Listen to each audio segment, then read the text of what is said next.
मैं तुम्हें जब फराइज की अंजाम दही करते देखता हूँ तो कश्तियां जलाने वाला तारिक बिन ज़ियाद याद आता है। उसकी दास्तान सुनी है तुम लोगों ने? हाँ सुनी है, मतलब नाम सुना है, ज्यादा कुछ मालूम नहीं है। अगर मैं कहता नहीं सुना तो शर्मिंदगी होती ना। तारिक बिन ज़ियाद दुनिया इस्लाम का एक बहादुर जंगजू था।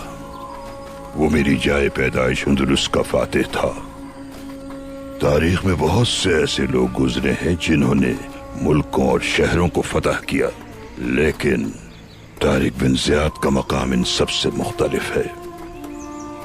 जब उसने अंदलुस को फतह करने की नीयत से उसका रुख किया और एक यादगार तारीख रकम कर दी। बहरे रूम को इस मार्के का कतन इल्म न था। जब वो अपने सिपाहियों के साथ अंदलुस के साहिल पर पहुंचा तो उन्हें जंग के लिए आमादा किया और उसने नारे तकबीर बुलंद किया। उसकी आवाज की गूंज अंदलुस में एक सुनहरे दौर की इब्तिदा साबित हुई। हाँ, ऐसा क्या कहा था उस अजीम फातेह ने कि जिसकी वजह से एक नए दौर की इब्तिदा हुई। जब उन सिपाहियों ने दुश्मन की फौज का एक बहरे बेकरां देखा तो बहुत से सिपाही वापसी पर आमादा हुए, तो उनके उस अजीम सालार ने सारी कश्तियां जला डाली। बहरे रूम का पानी उन जलती कश्तियों की हिद्दत से गर्म हो गया।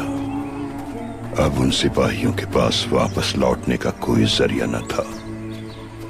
अंदलुस को फतह होना था या उन सब की शहादत थी। उस अजीम सालार ने अपने सिपाहियों को मुखातिब करके कहा, अक़ब में हमारे समंदर है दुश्मन की तरह और हमारे सामने दुश्मन खड़ा है समंदर की तरह।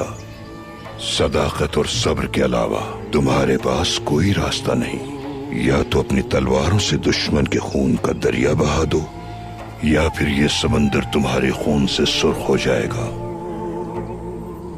कितना बहादुर सालार था, काश मैं भी शहीद हो सकूं। इंशाअल्लाह। अगर आप अपने मकसद के हुसूल के लिए अपनी कश्तियां जला दें तो फतह आपकी होगी, फिर एक सुनहरा दौर शुरू होगा। अल्लाह ने चाहा तो हम भी वो दिन जरूर देखेंगे और फिर अंदलुस की तरह इस सरजमीन पर भी बहार छा जाएगी। अगर तुम अपनी कश्तियां जलाने में कामयाब हो गए तो फिर इन जमीनों पर हर सू बहार ही बहार होगी इंशाअल्लाह।